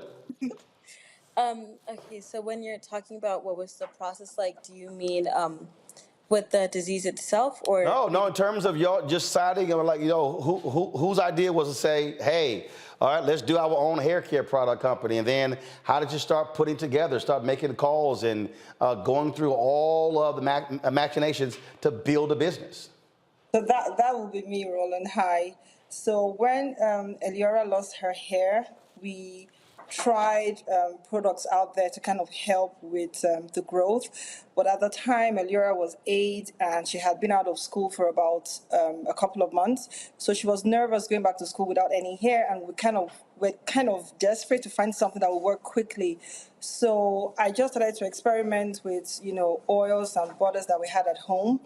And they started working. The hair started growing out thicker and, healthier with more density. And then, a couple of friends who knew what the process was when she lost her hair started asking about it. So we spent a whole year, giving it out to friends and families just to see if the result would be the same. And by the second year, we decided to have an official launch. And at that time, I was still making it at home, small scale. But now we've kind of grown it to, having a co-packer down in Quebec, handling all the production. And, that's where we are now. So for both of you, did you have any experience in running a business and working in a hair care business prior to this? I do have another business, a cookie business, but with a hair care, no. It was just born out of a need, I would say. We needed something, and that was how we started, really. And so now, how do y'all divvy up duties? Who does what? She tries to, I do all the formulation and dealing with the chemist and dealing with the lab. So she handles the social media. Market it and stuff like that, making videos to post. Yeah. All right, so how do y'all settle disagreements? Sounds like there are at times disagreements. Yeah. Just mother telling the other what to do, I guess. Come on now, okay, first of all, what are y'all titles? Are you co-CEOs? How do y'all work that out? Yes, co-founders, both of us co-founders, yeah. So she goes to all the, vendor events and she gets to talk to people, and I kind of handle the more intense consultation, telling people how to take care of their hair basically. So she handles she's the face. So she's prettier than I am, so she's the face. All right, so when y'all having disagreements and you disagree with Mama, how do you handle that? We pull that in. Go ahead. That's when Dad comes in. I think the only disagreement we've had, really, or we have, is just time management. Yeah. She gets tired sometimes of going for trade shows and having to sit all day and talk to people. Yeah, and then I go, well, it says Eliora Beauty, not Eugenia Beauty, so you have to be there. I think it's just like balancing between being able to like market the product and then also with like other stuff I have going on, like school or just like extracurriculars. So sometimes there isn't like there aren't enough videos to post on the Instagram. So that's kind of where we start to have an argument about need to do more videos and stuff like this. How old are you? I'm 15. Okay, you're 15. And so when your mom is arguing with you, not enough videos, do you say, well, why don't you go shoot some videos then? Well, usually I say that like my sister can help shoot videos because she really likes to make videos too. Like she's learned how to do it now. So usually that's when I'm like, well, Ketra can also make some videos. So that's usually how it goes. But then she's like, but you're like the face of the brand and stuff like that. So it's kind of like a back and forth. Yeah. Gotcha. Questions for my panel. Candace, you're first. Well, first of all, congratulations. I am so excited to hear about this. So my question is, what did you all do to get the actual product to help with Black women edges? Because you know that's a problem that we have because we were wearing those freestyle braids, you know, and getting a perm and trying to get the braids at the same time. And took our edges out. So tell me, what is it that what product that you all put together to help with Black women edges? So that's actually one of our best sellers, and it's the Edge Booster, we call it. So we have two variations of that, and that actually works for the edges. So we have people with really, really thin edges, and they use it for months, and they come back and they say this actually works. And one of the things that I would say that really helps the Black hair will be texture. So we needed something that will make the hair more manageable, and that's where the hair mask and the leave-in conditioner comes in. You know, because we have specific butters and oils that actually went into that to help to make the hair more manageable, you know, to reduce the amount of tears, particularly for children on, you know, wash days. Mustafa. Yeah, I got to ask the question for the fellas. Do you also have products that, you know, can help our hair as well? So for the hair, I guess the same products that worked for the ladies will work for the men as well. Yeah, but like for beards and stuff, we have like conditioner, shampoo, and a beard serum. Larry, you don't have a need for their products, but you still have a question. Well, I got the beard. So they said some serum for the beard. So I can check out the beard products, but the hair products, we do have. Those days are gone. So my question is testimonials. So I know Roland talked about your story in the background, and if you could talk about what you're hearing, particularly from Black women, because we know it's the challenges Black women in hair in our society. Can you talk about the testimonials you heard from people to use your products? We have a whole lot, I have to say, you know, and that's what makes it really fulfilling. We have photos on Instagram with, you know, comments and text messages from mothers who have tried the product with before and after photos saying, you know, this was how it was when I started using it, and it's been a month, this is what I have now. And we have moms usually or clients take photos of day 1 and day 30 just to be sure that they too can actually see how far their hair has come. We get customers sometimes to take photos of the shedding that they have when they wash their hairs before they start to use our products, and then take shedding of the photos after they use our product. That way they can compare and see how healthy the hair is in between using our products. All right, then. All right. So you have these products here. And so are you looking to add more products down the line? Yes, based on customer feedback, yes, we are planning. So what we have right now is basically hair growth. The products we have right now were formulated based on the problems we're having at the time. So these are just engineered towards hair growth. We have had people who have thinning hair, and they've talked about, we need something that'll make our hair thicker, more density.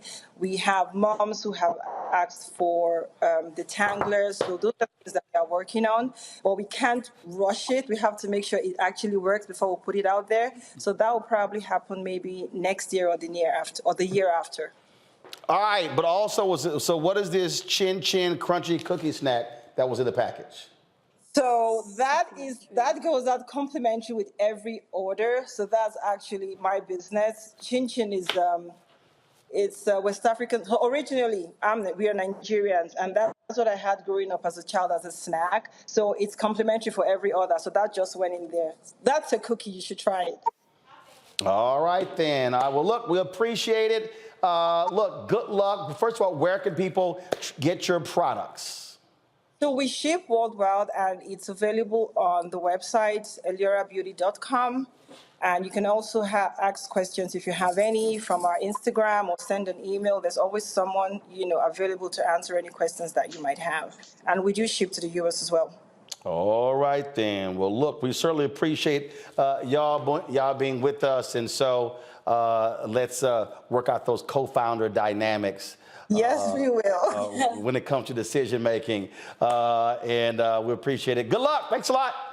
Thank you so much, Roland, for having us. Thank you so much. All right, thank you very much. All right, folks, when we come back, we'll talk about the new head of the Florida Democratic Party. She's got a tough job trying to rebuild and restore a party that has been crushed in the last several elections. We'll talk to her next on Roland Martin Unfiltered on the Black Star Network. Next on The Black Table with me, Greg Carr. We featured the brand new work of Professor Angie Porter, which, simply put, is a revolutionary reframing of the African experience in this country. It's the one legal article everyone, and I mean everyone, should read. Professor Porter and Dr. Valencia Watkins, our legal roundtable team, join us to explore the paper that I guarantee is going to prompt a major aha moment in our culture. You crystallize it by saying, who are we to other people? Who are African people to others? Governance is our thing. Who are we to each other? The structures we create for ourselves, how we order the universe as African people. That's next on The Black Table, here on the Black Star Network.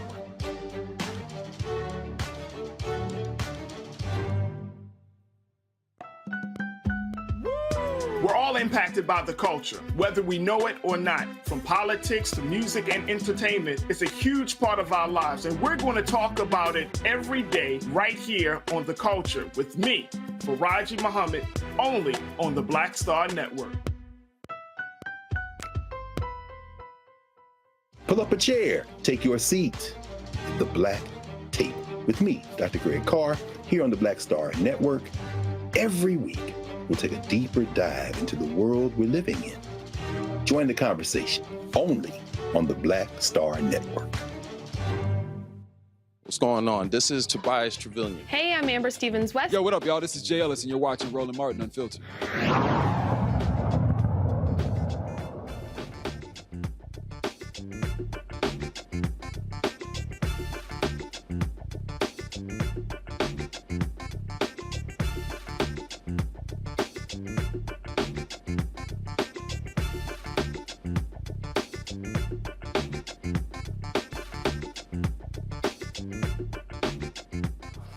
All right, folks, Democrats in Florida have suffered a whole lot the last several different elections. Remember, it was Andrew Goodman who, first of all, oh my God, 30,000 votes. 30,000 votes. That's all he lost by to Ron DeSantis, Andrew Gillum. But of course, DeSantis, we now see what happens when he's governor of Florida. Then, of course, you have Trump winning Florida. Republicans have been crushing Democrats across the state. It is a party that is in disrepair, unorganized, you name it. People have said all kinds of different things. My next guest, her job is to try to rebuild it. Nikki Fried has a very tough task at hand. She's the new head of Florida Democratic Party. Nikki, glad to have you back on the show. You would have arguably, I say, a tougher job trying to restore your Democratic Party in Florida than President Biden has leading America. I don't disagree with that. I think that I've got the toughest political job in all of America. And it was definitely not something that I had originally thought was going to be the next chapter of my life. But as you just said, we got to start winning again. And the party is in such disarray. But we'll get there.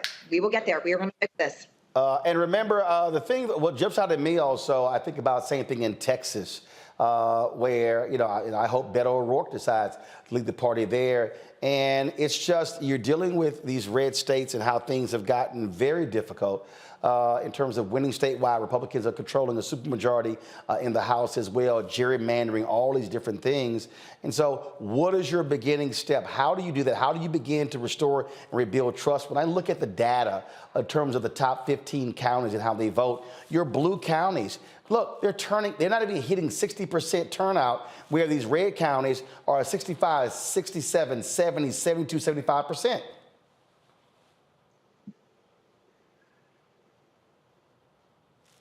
Nikki? I just lose. Yeah, am I still here? Yep, you're here. Go ahead. Looks like you're here. That's kind of like spotty. Look, here's the thing, Roland. Like, this didn't happen overnight. As you know, I was the last statewide elected Democrat. I ran out with Andrew in 2018 and was able to win that election cycle. But this has been 30 years in the making. We haven't had a Democratic governor since 1994. And so what we are going to have to do now is, you're right, is completely rebuild. Rebuilding how we talk to our voters, how we deal with voter engagement, how we organize, how we communicate, how we fundraise. And so when I walked in on day one, which is now a week and 2 days, to look underneath the hood and to realize that so much is not here. Everything from fundraising to comms to how we register voters to how we make sure we have year-round organizing. And unfortunately, we every single election cycle have kept blaming this particular election cycle on whatever it is, instead of doing that self-analysis. Like, Roland, I'm not saying that Ron DeSantis won by 19 points. The Democrats lost by 19 points. And so we've got to make sure we are doing the right self-evaluation. And I just, and I apologize for being a little late today, but you know where I was? I was sitting down with our House leader, Frenchess Driscoll, who is the first Black female to lead our Florida House. And so we were just talking, and that kind of conversation never used to happen with the head of the party, with our leadership in the House and the Senate. So already in week one, we are doing this differently. We are hearing from all across the state that people haven't heard from Democrats in Florida in 4 years, besides me as our Commissioner of Agriculture and a member of the Florida Cabinet. But now we're going to be lifting up diverse voices. We're going to be doing rapid responses. We're going to make sure that if we've got something going on in Florida, that we've got somebody who is directly connected to you and saying, this is our messaging from coming out in Florida. Who can you have on your show tonight to talk about what's happening in our state today? And this is what needs to happen, that Democrats need to learn how to fight back, and most importantly, also to be able to talk about the issues that are actually impacting the people every single day, not this culture war BS that DeSantis is pulling off. He's leaving our state to run for president, and we are going to be the ones who are going to be suffering from this radical agenda that doesn't gel with the everyday Floridians who can't afford their rent, who can't afford their property insurance, who can't afford, to even pay for gas and food on their plates, because the cost of living in our state has become so astronomical under this governor, and he doesn't care. Questions from our panel. Larry, you're there in Florida. I am, professor at UCF. So, question is, we talk about the Democratic Party. Roland already highlighted that you did in terms of being bulldozed, right? We've just some serious challenges for Democrats. And when you look at the state's demographics, it's in the third largest state and one of the most diverse states in the country. And I'm wondering, and congratulations on your new election, if you plan on, in terms of, you talk about issues that people care about, talk about the kitchen table, are you planning on doing some kind of listening tour? I know you have to work on getting the Democratic Party organized and differences in the party, but what do you plan on doing in terms of a listening tour and going throughout the state, listening to voters and figuring out how not only can have a stronger platform, but also in terms of recruiting even more people from minoritized backgrounds. 100%. You know, I'm thinking things through very, very differently than we have thought before. You know, first of all, yes, I gotta, you can't, the car can't run if the tires aren't even on. And so first things first is I've got to put the tires back onto the car. But then we are going to be doing statewide tours, talking and most importantly, listening to our stakeholders in every demographic across the state, from the Panhandle all the way down to Key West, from our Black community to our brown community to our Muslim community to our faith-based community to our rural community, and listening to what's on the ground. The added benefit of me being chair is that I just came out of being our only statewide elected for 4 years. I just came out of running for governor of our state. So I have been doing a listening tour when I was running for governor to hear that. But it's going to be important that we're bringing those diverse voices into the party. So we are thinking through differently of creating a kitchen cabinet, of bringing back different diverse voices, making sure that there's a line item in our budget for community engagement year-round in all of our minority communities, making sure that we've got funding that's going towards our Black-owned radio and TV and print, and making sure that we are putting ourselves into positions that, one, we are listening, but we're showing up. You know, how many times have I heard from our pastors across the state, why do Democrats only come to our churches right before election time? That ends. We're putting together a faith council. I keep hearing from our youth, we don't have a seat at the table. You keep discarding our youth and the next generation. We're creating a youth council. We're going to be able to start looking at things differently, because coming again from an elected's perspective, I know what needs to get done on the ground. We just didn't have people that are willing to roll up their sleeves and stop the internal fighting. You know, Democrats have loved to do this. We love to take on each other, push people down, kill our youth, and not willing to lift each other up, lift up those diverse voices. So this is going to be a new day. Is it going to happen overnight? No. It took us 30 years to get here. But having those really hard conversations, making sure that people like you and Roland that are at the seat of the table, so that we make sure that we are listening to the message. I mean, even still, what I just talked about with our minority leader in the House was that we've got to be thinking through the next 60 days. Unfortunately, we've got a radical Looks like Nikki froze. Let me know when we get her back. Until hopefully we'll get her back. Candace, until we get her back, you're facing the same problem there in Texas, having to rebuild the statewide Democratic apparatus. Oh, absolutely. And I feel exactly what she's going through, because when I tell you, we're dealing with it here. But what I'm more interested in is what is her messaging is going to be to the disenfranchised voters who refuse or simply stop voting, because that is a task that we're dealing with here in Texas. 75. Now, yeah, there was a poll that shows 75% of young voters in Texas didn't even vote in the last election. They didn't. And that is a task that we're dealing with right now. And so I have to put the cowboy hat on and go and talk crap. And I have to tell a lot of these Democrats, we go in like the mafia when we go into our SDC meetings. And I let them know, I say, look, you cannot be scared to go in the hood.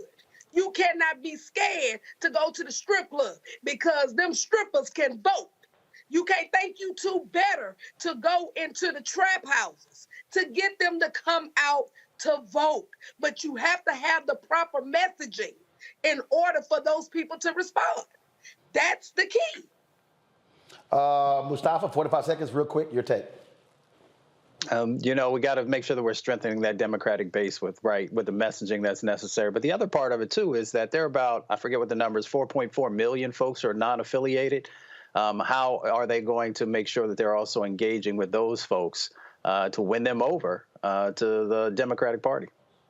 Well, first of all, you can't win over non-affiliated unless you win over affiliated.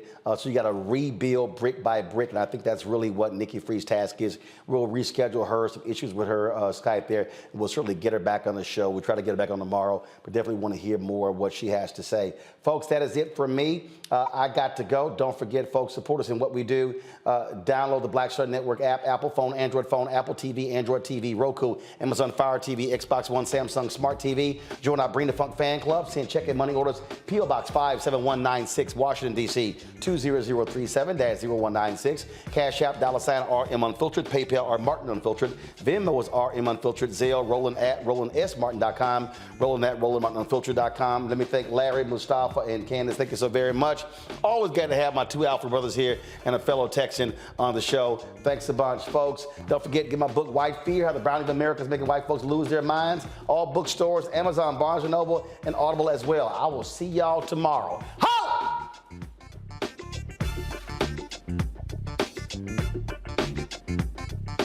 Folks, Black Star Network is here. Oh, no punches! I'm real revolutionary right now. Support this man, Black Media. He makes sure that our stories are told.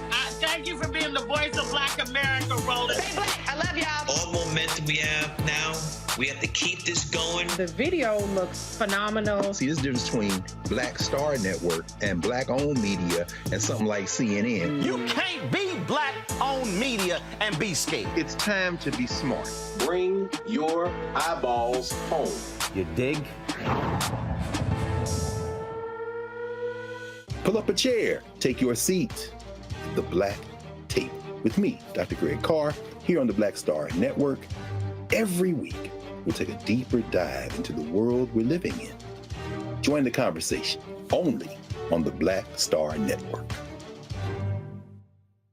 Hi, I'm Dr. Jackie Hood Martin, and I have a question for you. Ever feel as if your life is teetering and the weight and pressure of the world is consistently on your shoulders? Well, let me tell you, living a balanced life isn't easy. Join me each Tuesday on Black Star Network for A Balanced Life with Dr. Jackie. We're all impacted by the culture, whether we know it or not. From politics to music and entertainment, it's a huge part of our lives, and we're going to talk about it every day right here on The Culture with me, Faraji Muhammad, only on the Black Star Network. I'm Deborah Owens, America's Wealth Coach, and my new show, Get Wealthy, focuses on the things that your financial advisor and bank isn't telling you, but you absolutely need to know. So watch Get Wealthy on the Black Star Network.